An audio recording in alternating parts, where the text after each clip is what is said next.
Now before we get into the video, I do want to say a massive thank you to today's video sponsors, and once again that is jerseyfifa.com. They really do help keep the content on this channel going, and they even sent me a free shirt which you can see on screen here. And as you can see, I got the new Manchester United home kit, and genuinely the kit really is top quality. I highly recommend their product. So make sure to get in a link in the description down below, and now if you use code JerseyFifa at checkout, you'll get 10% off your order. You get a great football shirt, and you help support the channel, which I really do appreciate massively. Hey guys, welcome back to the AJ Analysis channel. I told you the face cam would be back eventually. It's been a few weeks. It got mixed reviews last time with some George Russell comparisons, which is not one I've had before, but the face cam is back, so again, please be kind in the comments. Today we're doing something a little bit different. We're going to be going through all 20 Premier League teams, and this time I won't forget Aston Villa.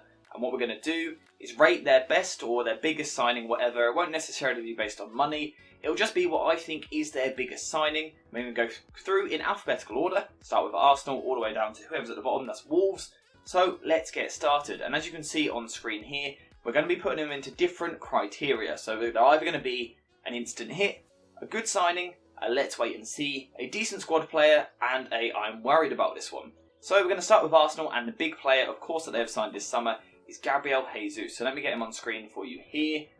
Where do I think Gabriel Jesus ranks as a signing? Well, I've done a video on this a couple of days ago, probably last week now. Personally, I think it's a really good signing. I'm going to put him in this category and just talk about it for a second, because I do have one concern. I think a lot of people will probably have him in instant hit, but I just can't do it because I don't think he's good enough at scoring goals. Now, Arsenal need a goal scorer to kind of finish off their team.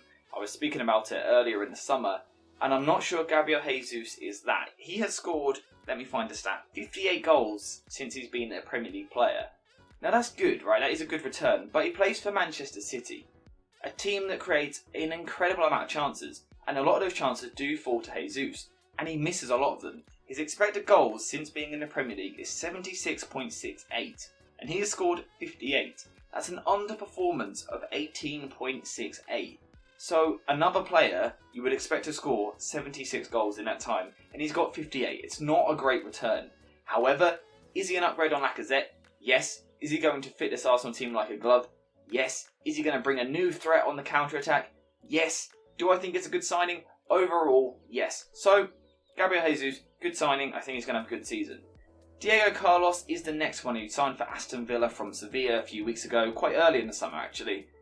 Now this is a bit of a weird one, because I think he's better than the current options that Aston Villa have at centre-back. I think he's better than Tyrone Mings, and I think he's better than Ezri Konsa. He was in a Sevilla defence, which is one of the best defences in Spain over the last couple of seasons, alongside Jules Koundé. He's good, he's strong, he's physical, he's an excellent long passer, he's decent with his incisive passing as well, so he will contribute to Gerrard's style in possession. However, for all of that good stuff, he can be a little bit clumsy. He's got a bit of this reputation for giving away penalties. And that's in a league where Sevilla are one of the better teams. That won't be the case at Aston Villa. So he will be facing more pressure, more sustained pressure. And I'm a little bit worried that it could go badly if his concentration isn't there, if he does become clumsy. However, at the same time, it could go the other way and be a really good signing. So I think he is in that sort of let's wait and see category. That's where I want to put him. Next up, Bournemouth. Ryan Fredericks is pretty much the only bit of transfer business they've done this season. I said a few weeks ago they needed a new fullback. To be fair, they have done that. They brought in Ryan Fredericks. But when you move from the Championship to the Premier League, you have to sign. You have to sign players. You have to bring players in.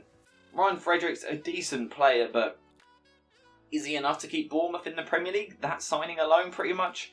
I don't think so. I'm worried about this as a signing because he's a good player. He's not incredible. But as well as being worried about this as a signing, I'm also worried about Bournemouth. They have to bring someone in before the end of the window. Bournemouth fans, if you're even watching this video, let me know what you think in the comments down below. Are you a little bit worried at the moment? Because I think I would be. So next up we've got Brentford, and this is Keane Lewis-Potter. Now a lot of people won't know about this young man. However, he's a young forward, done well last season for Hull City, and he's a goal scorer. Now, once when he was at amateur level, he once scored 128 goals in one season.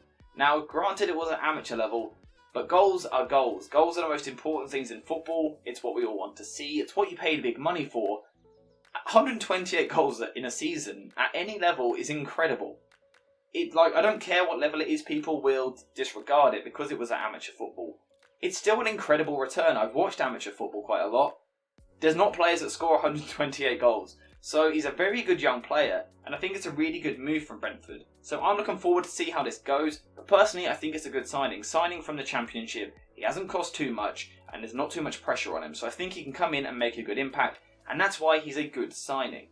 Another player that might be a little bit unknown is the signing of, let me find the name, Julio Iglesias. Now, I might have butchered that pronunciation, so apologies if I have, but he's 18 years old and from Paraguay. A player that no one will really know much about at all. He's a young forward. Last season he scored 11 goals in 14 games in the Paraguayan League.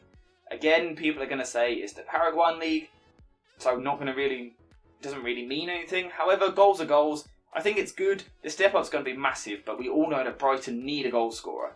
So this has the potential to really explode. If he comes in at 18 years old, scores a lot of goals, they're going to make a big profit on him in a few seasons' time. However, it could go the other way. I think for now he's probably a decent squad player, because I'm not even sure that he's going to come in straight into the starting 11. So for now, that's where I want to put him. I might change it at the end of the video.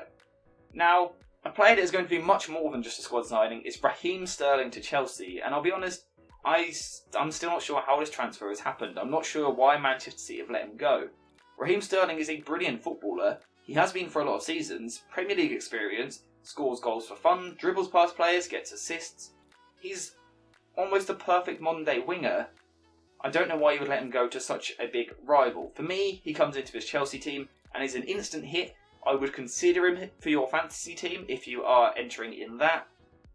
I think he's a brilliant player, and I just can't believe Man City have let him go. For me, this is an obvious one. I don't really need to talk about it too much. Sterling should be an instant hit this season. Next up is Doucouré for Crystal Palace. Now, Doucouré is a strong, athletic, defensive-minded midfielder. He can also play at centre-back. It's where he spent a lot of last season. However, he comes into this Crystal Palace team, and I think he's probably most likely to play as the holding midfielder in either a 4-2-3-1 in a double pivot, or as a solo holder in a 4-3-3. Like I said, he's strong, athletic, he'll help Crystal Palace win the ball back, and he'll also look to press nice and high up the pitch. It's something he's really good at. So if Vieira wants to play in a pressing style next season, then Doucouré could be the perfect man to lead that from the midfield, helping the team really squeeze nice and high up the pitch to win the ball back. For that reason, I think it's a good signing. It didn't cost too much. I don't think there's too much risk with it. I think it'll be good player to watch this season. It might go under the radar a little bit. So next up is Everton, and the only signing they've made so far this summer is James Tarkowski. Now, Tarkowski is a good footballer without doubt. He's a good defender. Been part of a Burnley team that defended pretty well for the last few seasons. However, moving to Everton, I think he's going to be asked to do something very different to what he done at Burnley. Burnley, under Sean Dyche, were always happy to sacrifice possession and be the underdogs. Sit back to a large extent and just get men behind the ball and defend. At Everton, he's going to be asked to do something very different. And I'm not sure it's something that he's done in his career before. He's never been in a team where he's expected to play out from the back, really dominate the ball, squeeze high and play a high line. I think he's a good defender, but I'm really worried about this transfer. It's another one of those ones where it could go really well. If he makes that adjustment and is good on the ball, then it could be a great signing, but we haven't seen it from him. So just to assume that he can play in that way, for me, is concerning, and I'm worried about this one. I am worried about this one, and I'm worried about Everton and their lack of business at the moment. Next up is Fulham, and I think they've done some good business this summer, and one of the best moves they've made is Paulinha from Sporting Lisbon. Now, Paulinha, again, is a holding midfielder who will sit at the base of the midfield and provide that pivot point for the rest of the team to then attack. And he's a really good player. He's been linked with the likes of Manchester United in the past. Now, United get linked with everyone, so that doesn't necessarily mean too much, but I do know that a lot of United fans wanted to bring him into the club. So I think if United fans are interested in him, he's probably a reasonably good player. I like what I've seen from him with Sporting. I watched him a decent amount last season. I think he'll come in, and I think he'll be quite a good signing, and he certainly improves their midfield. And I said, when was it? I've done a video a few weeks ago looking at players that Fulham need, and the area that I highlighted they needed to upgrade was in midfield. Since then, they've signed Paulinha and Andreas Pereira from Manchester United, so I think Fulham have done good business, and I think this is a good signing. Another player that I think is a good signing is Sinistera, who was recently signed for Leeds United, having played for Feyenoord last season. And I watched a decent amount of Feyenoord because I just took an interest in the Dutch League last season, and Sinistera was one of the players that really stood out. And actually, a lot of his numbers in terms of dribbles and things like that, he actually ranks better than Antony at Ajax, who is obviously reportedly being linked with massive fees this summer. So for Sinisterra to go to Leeds, I think it's a good move. In terms of how he fits in the team, I'm not too sure. They have, of course, lost Rafinha, who was playing on the right wing, whereas Sinisterra is more of a left winger, and that is where he is going to play. But I think it'll be a really good signing. Do I think it's an instant hit? Do I think he will smash it this season? No, I think he's going to take a bit of time to adapt to the Premier League, and it will depend on how Leeds do. But I think it's a good signing. I think he improves the starting 11, and for that reason, it's a good signing because it was done at a sensible price. Next up, Leicester City, and their one massive transfer. They spent a load of money on this player. Absolutely no one. They haven't signed a single player, and I'm worried about this one. Leicester City were bad last season. To be fair, they did have a lot of injuries, and people will say those players returning will be like new signings, and I get that. But they were really poor. It's been the same team for a long time now, and whether you bring in first teamers in or not, it just feels like the squad needs to be refreshed a little bit. As of yet, they haven't done that, and I'm worried about it. I'm worried about the lack of transfers. Let me know what you think in the comments down below, Leicester fans. Next up, one of the biggest moves of the summer, one of the most highly rated strikers in all of world football at the moment, Darwin Núñez, who of course earlier in the summer completed his move to Liverpool. And this is a really interesting one and a really controversial one. Liverpool fans will tell you he's a brilliant goal scorer, he's great with his head, he's a great target, and Alexander-Arnold is going to find lots of crosses for him to finish. The rest of the league will tell you his touch is poor, he's clunky, he can't dribble, and his passing is bad. I'm really unsure where to put this one. I feel like no matter where I put him, I'm going to get some criticism. Personally, I'm not a fan of him as a footballer. I do think he will score goals this season. Liverpool create a lot of chances. Núñez scored a lot of goals last season. So in that sense, it seems like a good matchup. I do think he'll get a good amount of goals. So maybe it's a good signing. However, his general play, his general link play, I'm just not entirely convinced. This one, I really need your help with the comments, because I'm not sure where to put him. For now, we're going to put him let's wait and see. I guess that makes the most sense. He's definitely more than a squad player. He's definitely not an instant hit in my opinion. It's between good signing, let's wait and see. The uncertainty, let's go for let's wait and see. Next up, Erling Harling, the other big striker. If Darwin Núñez is one of the most highly rated, Erling Harling is probably the highest rated, the hottest property on the market right now, apart from Kylian Mbappe. Manchester City have brought him in, a goal-scoring machine into a footballing machine of a football club. It's an instant hit for me. Again, I don't think he's as technically good as what people think. He has some similarities to Darwin Núñez, which I've discussed before on the channel. However, for me, he is a player that has proven he can score goals season in, season out. He's done it at different clubs. Wherever he has been, he has scored a lot of goals. And in the Bundesliga, he did not take long to adapt at all. And I think we're going to see the same at Manchester City. I don't think he will be quite as good as what he's been at Dortmund the last few seasons. However, a brilliant signing nonetheless. Another signing that I think is a good signing is Lisandro Martinez. Now, this signing hasn't actually officially been fully announced yet, but I'm assuming it will be probably the day of recording this video. For me, I think it's a good signing. There's a lot of talk about the fact that he is 5'9", but I think that it's a daft point that fans of rival teams are bringing up. Yes, it's important, centre-backs do need to be good in the air and things like that, but I don't think it's as big an issue as what people think it is. Football is played a lot more on the floor these days than what it has been in the past. So I think Lisandro Martinez, you might concede a couple of goals over the course of the season because of his lack of height. However, I also think he will score a lot of goals over the course of the season because of what he brings on the ball. And for that reason, I think this is a good signing. Instant hit, maybe not, because I think it takes time for centre-backs to settle into a new league and a new system. But I think it's a good signing nonetheless. Another centre-back, Newcastle United's Sven Botman. Now, when we were looking at Newcastle heading into the summer, I think we all thought they were going to go spend a lot of money on a lot of crazy players. But they've actually been quite sensible, and Sven Botman kind of fits that category of being a smart, sensible transfer. Again, a player that was linked with some of the bigger clubs. He's left-footed, good on the ball, strong, won the league title with Lille the other season. I think he's a really good player, and he's one that you should really keep an eye on this season. I think he could blow up and really be a top centre-back. We know that Newcastle are good from set pieces.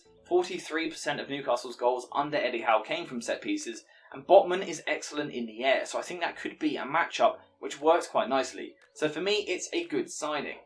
Another good signing, Jesse Lingard to Nottingham Forest. Now, How this transfer has ended up happening, I'm not too sure. How Jesse Lingard hasn't ended up at West Ham, I'm not too sure.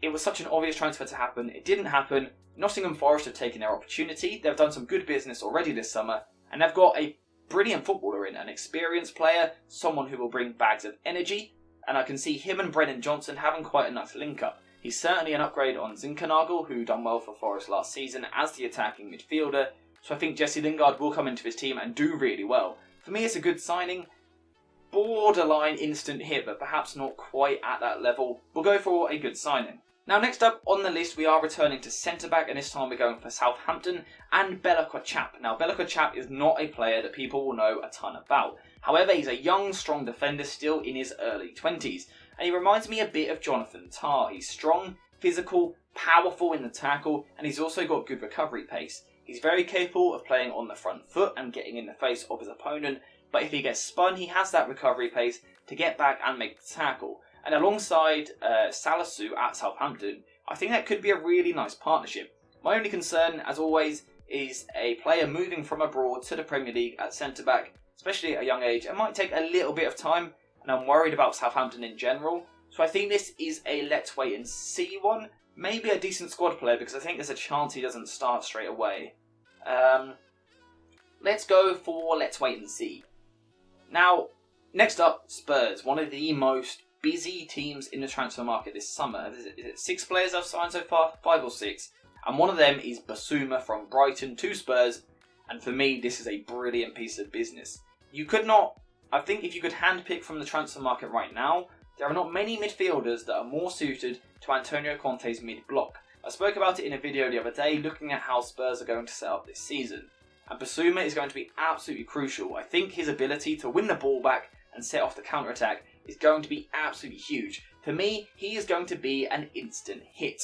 Another player that I think is a good signing, this one hasn't actually gone through yet, is Gianluca Scamacca. Now, on a day of recording, I think he's scheduled for his medical today, so that probably gives a hint of when this is being recorded. A brilliant player. I was speaking earlier in the summer about how he should go to Arsenal. I then done another video saying why PSG and Manchester United should sign him. The fact that West Ham, no disrespect to West Ham, but the fact that West Ham have come in and signed him, I think it's an incredible bit of business. Is he an instant hit? I think the West Ham fans will love him. I'm not sure that he's instantly going to hit hot form and score 20 goals. I'm going to go for good signing for this one. I think he's a brilliant player with a really high ceiling. The fee, which I don't want to talk about too much about the money, but the fee is really sensible on this transfer. And I think if they can get Kostic in to link up with him and Jared Bowen, that makes for a really nice West Ham attack. It had looked like their summer transfer window was being a bit dull and boring. They've suddenly exploded into life. If they get Scamacca and Kostic over the line, then that is really, really good business. It's a great signing. And then finally, we have Wolves, who of course signed Nathan Collins. Now, Nathan Collins kind of burst onto the scene with Burnley last season, where he was brought in and he'd done a really good job in their defence. Now, again, if we're talking about Tarkowski, perhaps Burnley defenders are difficult to judge because of the amount of players they get behind the ball. But I think he's done really well. He's young, he's a leader, he's got a lot of experience already for a young player. And just looking at my notes here, he's good on the ball. The question is he a little bit slow? This is actually a player, again I'm saying it, that got linked with Manchester United earlier in the summer. I don't think he's of that level. I think this is a really good move for him. I think he could come in and play in a back three, which might perhaps cover for his lack of pace. He could come in and play on the right-hand side of the three. Kilman could move to the left, and then Connor Cody in the middle. And I think that's a really nice little trio. He's good on the ball, and playing on the three will have that ability to step forward into the midfield. And for that reason, I'm going to go with it's a good signing. I think that's a really good signing. Again, the fee was smart. I really like this bit of business. And I think I really like that list. That is all 20 teams now covered. The biggest signing from each club. Now, obviously, there's going to be more business yet. The transfer window is not yet closed. So we could see some huge players still moving. Someone like Frankie de Jong, maybe, who would make the list. However, I think that is our final list. And personally, I'm quite happy with it. But now it's your turn to have your say. I want you to let me know one player that I have got absolutely spot on.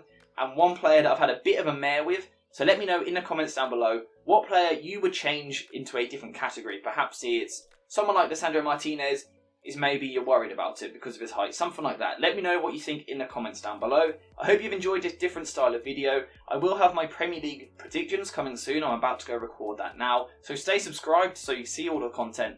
Thank you guys for watching, and I'll see you in the next one.